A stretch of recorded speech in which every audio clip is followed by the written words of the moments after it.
July of this year, Joe Jaworski, former mayor of Galveston, announced that he would be running for Texas State Attorney General.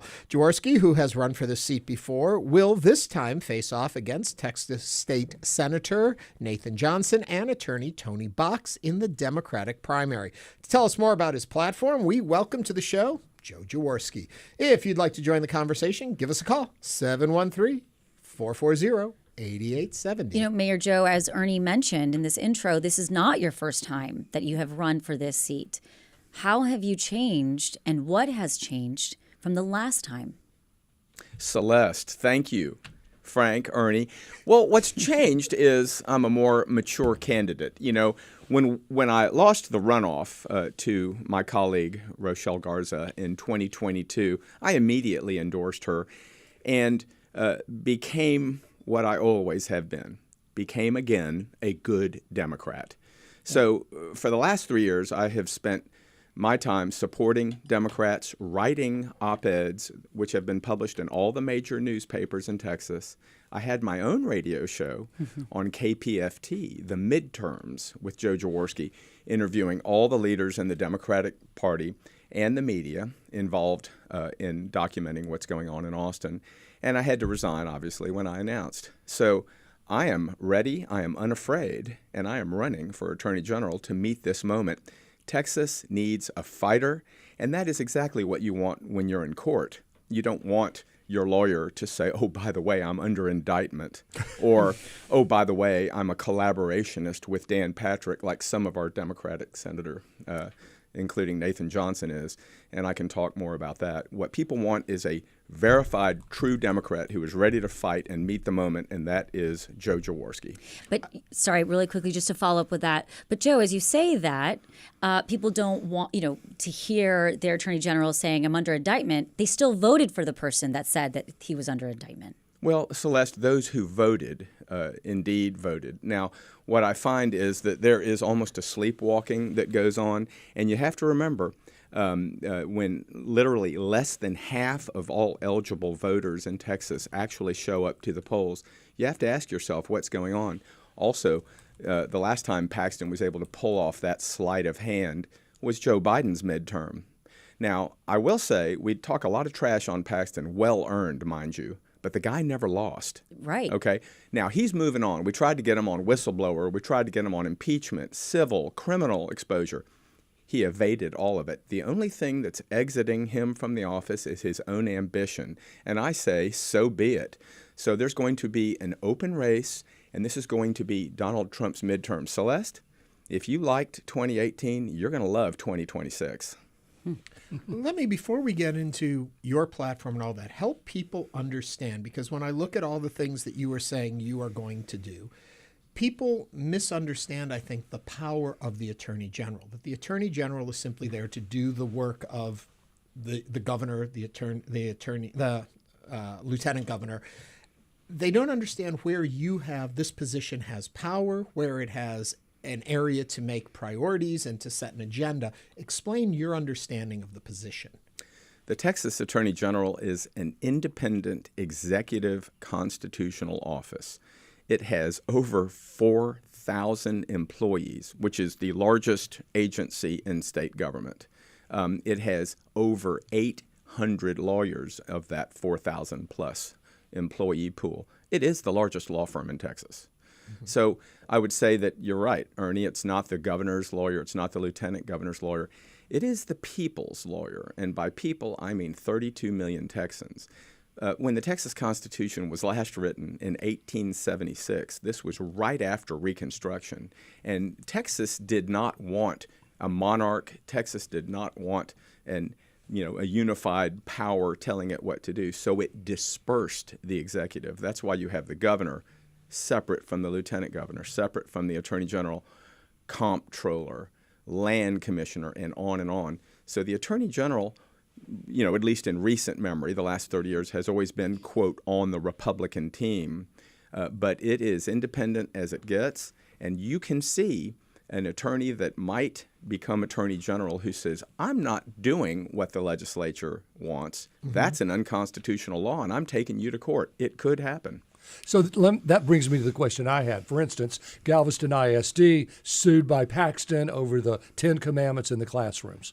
So that was passed by the legislature. It was sent to the schools. School districts, some did it, some did it. Before the court came in on that, what would you do as Attorney General faced with, let's say, another Greg Abbott term, which is likely? You're the Attorney General. You don't agree with what the legislature's done. How would you have handled that 10 Commandments issue? Well, first off, Frank, I look forward to serving as Attorney General with a Democrat as Texas governor. Well, God, from your lips to God's ear. Let me good just luck. say, but to answer your question, an attorney, and I'm just going to leave it there, attorney, has a duty under the Texas Rules of Disciplinary Conduct to use his or her discretion to determine if a case is well-founded. Mm-hmm. And so even though you are the Attorney General and there is a Texas constitutional requirement that you defend the laws of the state, you have a superseding duty as an attorney to say whether it's frivolous or whether it's unconstitutional, because you take an oath, as you know, to preserve, protect, and defend the United States Constitution. Had I been the Attorney General when that 10 Commandments law was passed by Mays Middleton, who was running for Attorney General, who purchased all the 10 Commandments, probably had them framed at Hobby Lobby or something, and then gave it to the Galveston Independent School District and said, you better hang this. And the school district demurred and said, look, it's been found unconstitutional, let's wait. Were I the Attorney General right now, I'd be on the side of the school district. So there's your answer. Thank you. So, but for people to just understand, is it just setting priorities of which laws you follow, or is it actively explain so we understand this. Well, first off, we're so used now to being abused by our abuser that the Stockholm Syndrome has set in on voters. And that's why Paxton keeps winning. People turn away from the elections because what they see is so ugly. And the ones who do show up usually, are just voting Republican by rote, by a majority. What I would say to you is the actual job duties are collect and disperse child support, support the Open Records Act protocol, which is to require records be open to the public unless there's an exception, approve bonds that cities and counties and school boards pass, Attorney General opinions on multiple issues that chairmen of committees ask for, and on and on. This whole thing where it's like you're supposed to be the persecutor or the culture war guru and saying who wins and who loses is a recent creation of the Christian nationalist Republican Party that have taken over what was once a wonderful GOP. And we are all waiting for that nightmare to end and for the GOP, a reasonable party and a collaborative two-party system, to return. Right. Mayor Joe, but looking at the Democratic primary, what issues do you differ most from Texas State Senator Nathan Johnson and Attorney Tony Box? Well, on Nathan Johnson, I've been very unimpressed with his record. You have to remember Nathan is in the Texas Senate and is, having to collaborate with Dan Patrick for his existence every day, which would be why the only explanation for why Nathan Johnson voted to acquit Ken Paxton on 2 charges of impeachment that were obviously proved.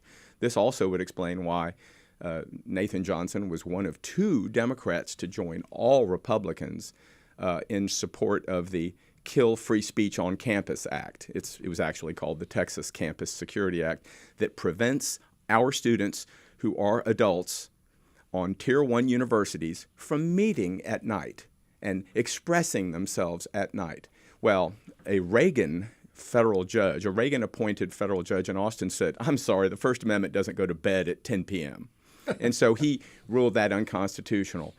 Ken Paxton, of course, appealed it immediately. So my question to Senator Johnson is, you want to be Attorney General? Are you going to defend the law that has been found unconstitutional that you voted for, or are you going to be on the side of the students? And then finally, Nathan was one of the votes for the inexplicable proposition that we voted on a couple of weeks ago, Proposition 16, clarifying that you need to be a United States citizen to vote.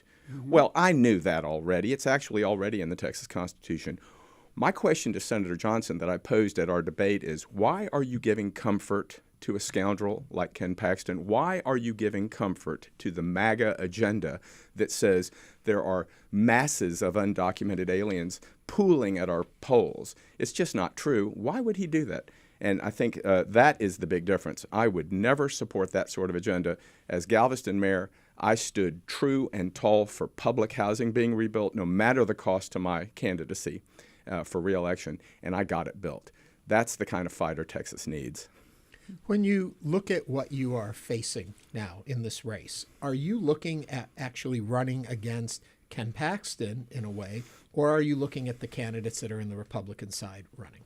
Well, when we get to the general election, Ernie, people are going to wish it was Ken Paxton again, because from what I've seen, whether it's Mays Middleton, Chip Roy, or Aaron Reitz, I mean, I think Joan Huffman would be the least worst.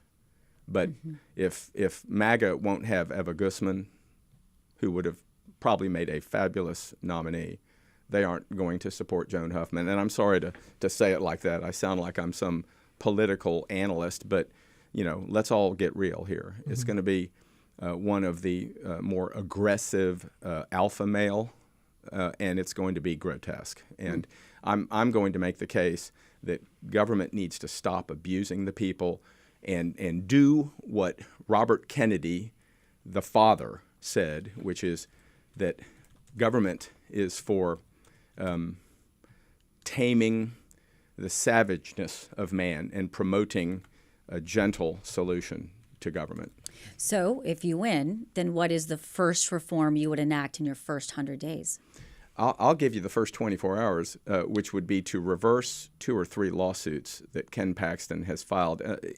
Just unforgivable. He colluded with Pam Bondi to kill the Texas DREAM Act, which is a bipartisan piece of education policy that survives every legislative session every 2 years, including the 89th, which is almost, Celeste, a Republican supermajority legislature. What this says is if you are a dreamer and you've graduated from a Texas high school, public or private, and you've been there at least 3 years and you have every intention and put it in writing that you will become a citizen at the next opportunity, you get in-state tuition. Well, it survived an attack by Mays Middleton in the 89th legislature, just like it always does. Republicans and Democrats say amen to the Texas DREAM Act for 25 years. Rick Noriega was the one who submitted it from Harris County. God bless you, Rick. And 30 days later, after 18-year-olders are graduating from high school and having parties, maybe the first in their family to even be accepted to college, Pam Bondi files suit in Northern District of Texas, which is a federal district up near Dallas. And instead of answering the suit, Celeste, Ken Paxton said, "Where do I sign?" And within 6 hours of the lawsuit being filed, he signs a consent judgment. And no one is allowed to enter the lawsuit because our Attorney General, who's supposed to represent the people, foreclosed it. Now, people got letters saying, sorry, can't honor your tuition agreement. You need to pay in-state tuition. So that would be day one. I would also make sure wherever the redistricting litigation is in the course of the courts, I will side with the Texas House Democrats. We will make sure that there is no racial component to our redistricting maps. And then I think also I will begin a deep reform of the child support collection. Celeste, I could go on for another 30 minutes about how the Attorney General can put money in your pocket, but it all starts with doing the job rather than being a persecutor.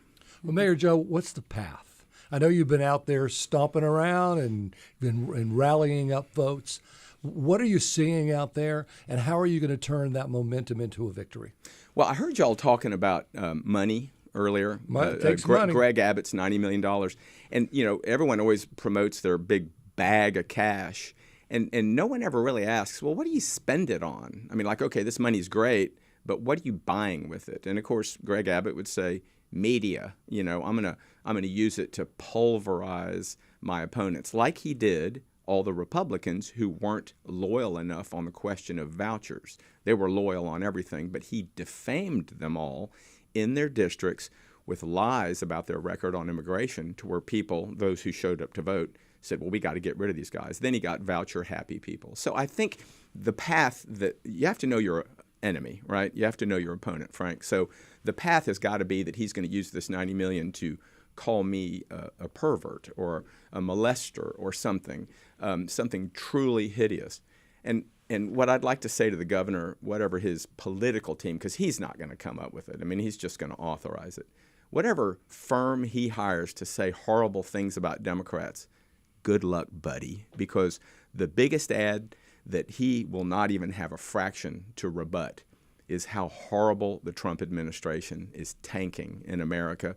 And the Republican Party that hitched its wire to his sinking ship ought to be punished for what they've done. So what I would say to you, Frank, is the ad is a gift that keeps on giving, is the general voter sentiment on how poorly the Republican Party and the Trump administration are performing their job duties. Are you feeling a blue wave in the state? That would be the colloquial term for what I just described. Yeah. Will we realize it, though? We've heard this so many campaigns before. We did see it here in Harris County a while back when, what was it, 3 cycles ago. But do you see it actually taking hold in the state, or is it just more rhetoric of we believe it, but at the end of the day, certain people don't come out to vote, money is in other hands, that it never really materializes? Right. I mean, are we drinking Kool-Aid? Yeah. Blue Kool-Aid. Well, there's one thing that I can point to. I think that would be the cynic and the reasonable cynic would question that. There's one thing I'd like to point out to listeners. If you haven't had a chance to see, hear, or meet the new Texas Democratic Party chair, Kendall Scudder, please run, don't walk. He is the embodiment of our party now, and he has just announced that we are going to have candidates in every single statewide race and every legislative race, 31 Senate races, or how many ever of the 31 are up. It's not every 31 but it's like a third. But all 150 House and every executive race. He's increasing our numbers of precinct chairs. Kendall is a force of nature. I'm a big supporter. And I would just say that something as specific as that makes a huge difference. There is a sense that we have an economic message and that the time is on our side this time.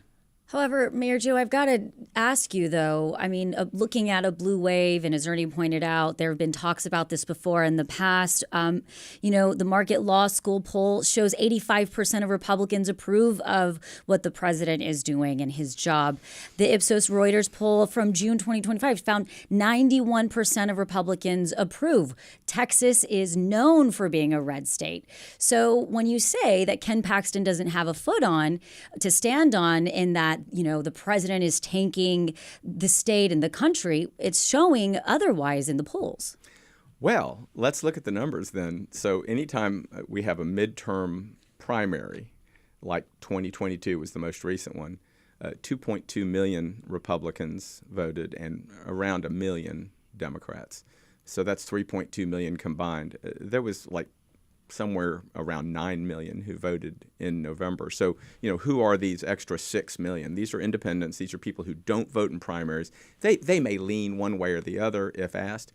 If you look at the same polling that says, how do independents see Trump versus the generic Democratic ballot? Mm-hmm. It's like 60-something Democrat, 40-something Republican. So what I see is a whole bunch of new people coming online who are going to have a say. The very people who were sitting on the sofa because they were not impressed with Kamala Harris and Tim Walz, or they were embarrassed by Biden's debate performance, or even embarrassed long before with the Afghanistan withdrawal. Mm-hmm. Well, there's going to be a similar number of people who are angry at Donald Trump for what he's done. And I think Greg Abbott and Dan Patrick on THC and Islamophobia and Muslim hate and sticking it to our students and sticking it to professors and teachers, there's going to be a price to pay for all that. Joe, we want to end here with a YouTube comment. Delighted to visit with Joe and his honest take on what should be an efficient and answerable Texas legislature. Thank you. Hello, Houston. That's wonderful. Well, thank you for that feedback. Remember, Frank, my motto is I'll never lie to you. I can't be bought, and I have your back. And that's what I want people to know about my candidacy. Joe Jaworski is a former mayor of Galveston, running for state attorney general. Joe, thank you so much for joining us today thank you, on Joe. Hello Houston. All right. Celeste, Frank, Ernie, thank you so much.